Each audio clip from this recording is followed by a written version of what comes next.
Capítulo 6. Porco e pimenta.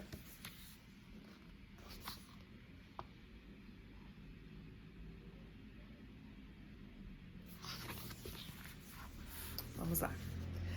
Ficou olhando para a casa por alguns minutos, pensando no que fazer, quando de repente um criado vestindo libré surgiu correndo do bosque. Ela achou que fosse um criado pela roupa, mas se fosse julgar pela cara dele, diria que era um peixe. O criado peixe bateu na porta com força. Outro criado, vestido com a mesma elegância, com cara redonda e olhos saltados, como sapos, abriu a porta. Alice percebeu que os dois usavam perucas brancas encaracoladas. Ficou muito curiosa com o que via e chegou mais perto para escutar. O criado peixe tirou debaixo do braço uma carta enorme, quase do tamanho dele. Estendeu-a ao outro criado e disse solene: Para a duquesa, um convite da rainha para jogar croquet. O criado sapo repetiu a frase no mesmo tom solene, apenas mudando um pouco a ordem das palavras. Da rainha, um convite para a duquesa jogar croquet. Então, os dois se curvaram ao mesmo tempo e os cachos das duas perucas se enroscaram uns nos outros. Alice riu tanto que teve que voltar para o bosque, para que não a ouvissem. Quando espiou de novo, o criado peixe tinha ido embora e o outro estava sentado no chão perto da porta, olhando o céu com cara estúpida. Alice foi timidamente até a porta e bateu. Não adianta bater, disse o criado, e por duas razões. A primeira, porque estou no mesmo lado da porta que você. A segunda, porque com o barulho que estão fazendo lá dentro, ninguém vai ouvir. E havia mesmo uma barulheira terrível lá dentro. Roncos, espirros, e entre uns e outros, barulho de coisa quebrada, como se pratos e panelas estivessem caindo em pedaços. Então, por favor, como faço para entrar? Perguntou Alice. O criado continuou sem dar muita atenção a ela. Faria sentido você bater na porta, se houvesse uma porta entre nós. Por exemplo, se você estivesse dentro, poderia bater e eu a deixaria sair, entende? Ele olhava para o céu o tempo todo em que falava, e Alice achou isso uma falta de educação. Mas talvez não consiga evitar, disse a si mesma. Seus olhos ficam muito no alto da cabeça. De qualquer modo, poderia responder direto às perguntas que lhe fazem. Repetiu bem alto: Como faço para entrar? Eu vou ficar sentado aqui até amanhã. Nesse momento, a porta se abriu e um prato veio bem em direção da cabeça do criado. Raspou o nariz dele e se espatifou numa árvore bem atrás. Ou talvez fique até o dia seguinte, continuou o criado no mesmo tom, como se nada tivesse acontecido. Como faço para entrar? Perguntou Alice com a voz ainda mais alta. Você vai mesmo entrar? Essa é a primeira questão, observou o criado. De fato, era a primeira questão, mas Alice não gostou de ele ter dito isso e murmurou. É mesmo terrível o modo como as pessoas gostam de discutir. É de enlouquecer qualquer um. O criado continuava repetindo o mesmo comentário com variações. Vou ficar aqui uma hora e outra, por dias e dias. Mas o que é que eu faço? Faça o que quiser, disse e começou a assoviar. Ah, não adianta falar com ele. É um perfeito idiota, disse Alice, abriu a porta e entrou. Da porta se ia direto a uma enorme cozinha toda enfumaçada. Sentada em um banquinho de 3 pés, bem no meio da cozinha, estava a duquesa, embalando um bebê. Diante do fogão, a cozinheira mexia uma panela muito grande que parecia estar cheia de sopa. Alice começou a espirrar e disse a si mesma: Deve ter pimenta demais nessa sopa. Sem dúvida, havia muita pimenta no ar. Até a duquesa espirrava uma vez ou outra e o bebê ora espirrava, ora roncava. Não parava um momento. As únicas criaturas que não espirravam naquela cozinha era a cozinheira e um gato grande, que estava deitado perto do fogo, com um sorriso de orelha a orelha. Alice não sabia se era educado que fosse ela a primeira a falar e, meio temerosa, perguntou: "Podem me dizer, por favor, por que o gato ri desse jeito?" "Porque é um gato de Cheshire", respondeu a duquesa. "É por isso, porco." A última palavra foi dita com tanta violência que Alice deu um pulo, mas se deu conta de que a palavra era dirigida ao bebê e não a ela. Tomou coragem e continuou: "Eu não sabia que os gatos de Cheshire estavam sempre sorrindo. Aliás, eu não sabia que gatos sorriam. Todos os gatos podem sorrir, e a maior parte deles sorri mesmo." "Eu nunca soube de nenhum que sorrisse", disse Alice, muito educada e contente por estar conversando com alguém. "Você não sabe muita coisa, essa é que é a verdade", disse a duquesa. Alice não gostou nada do tom desse comentário e achou que era melhor mudar de assunto. Estava pensando em algum outro para continuar a conversa quando a cozinheira retirou o panelão de sopa do fogo e começou a atirar tudo o que estava ao alcance dela na duquesa e no bebê. Primeiro, os ferros,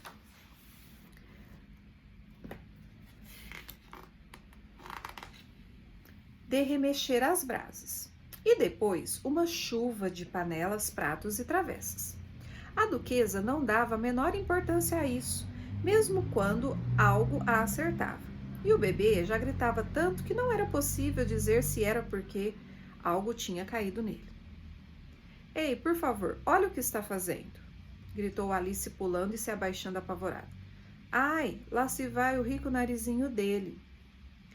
Uma panela enorme voou bem perto do bebê e por pouco não o atingiu. "Se cada um cuidasse da sua vida", disse a duquesa num resmungo rouco, "o mundo giraria bem mais rápido." "O que não seria uma vantagem", disse Alice, contente por ter a oportunidade de mostrar seus conhecimentos. "Pense no que aconteceria com os dias e as noites. Como sabe, a Terra leva 24 horas para girar em torno de seu eixo. Então, o que vem à cabeça..." "Falando em cabeça", disse a duquesa, "cortem a cabeça dela." Alice olhou com ansiedade para a cozinheira para ver como ela iria reagir a essa ordem. Mas a cozinheira estava muito ocupada, mexendo a sopa e parecia não ter escutado nada. Alice continuou: "São 24 horas, eu acho, ou são 12? Ah, não me aborreça", disse a duquesa. "Nunca suportei números", e começou a embalar o bebê de novo, cantando uma espécie de canção de ninar e dando ao final de cada verso uma sacudida nele. "Grita, bate no neném, se ele começar a espirrar, ele quer é aborrecer, gosta é de incomodar." Com a participação da cozinheira e do bebê, elas cantam: "Uau, uau, uau." Quando a duquesa começou a cantar a segunda parte da canção, balançava o bebê para cima e para baixo com tanta força que o coitadinho berrava, e Alice mal conseguia ouvir as palavras. "Eu ralho com meu pequeno, e se espirrar, eu lhe bato. Pimenta deixe comer, quando quiser, em seu prato." Coro: "Au, au, au." "Pegue você, pode niná-lo um pouco se quiser", disse a duquesa, passando o bebê para Alice. "Eu tenho que me preparar para o jogo com a rainha." Deixou a sala rapidamente, a cozinheira atirou uma frigideira nela, mas errou o alvo.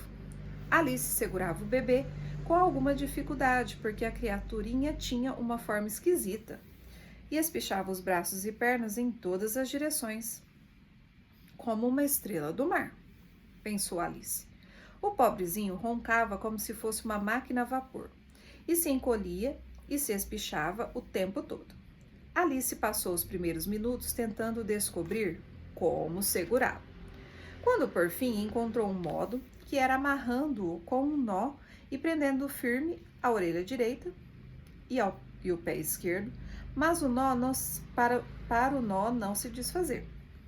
Ela saiu com ele para o ar livre. Pensou: se eu não levar essa criança comigo, vão matá-la num dia ou no outro. Não seria omissão? Disse essas últimas palavras em voz alta e o pobrezinho roncou em resposta. Tinha parado de espirrar. Não fique roncando, essa não é a forma apropriada para se expressar. O bebê roncou de novo e Alice olhou curiosa para o rosto dele para ver o que estava acontecendo. Não havia dúvida que ele tinha o nariz muito levantado. Parecia mais um focinho do que um nariz. E os olhos eram pequenos demais para um bebê. Alice não gostou nada do que viu. Pensou: talvez seja de tanto soluçar. Olhou de novo para os olhos dele para ver se havia lágrimas. Não havia. Se você está se transformando num porco, meu querido, disse Alice bem séria, não posso fazer mais nada. Tome cuidado.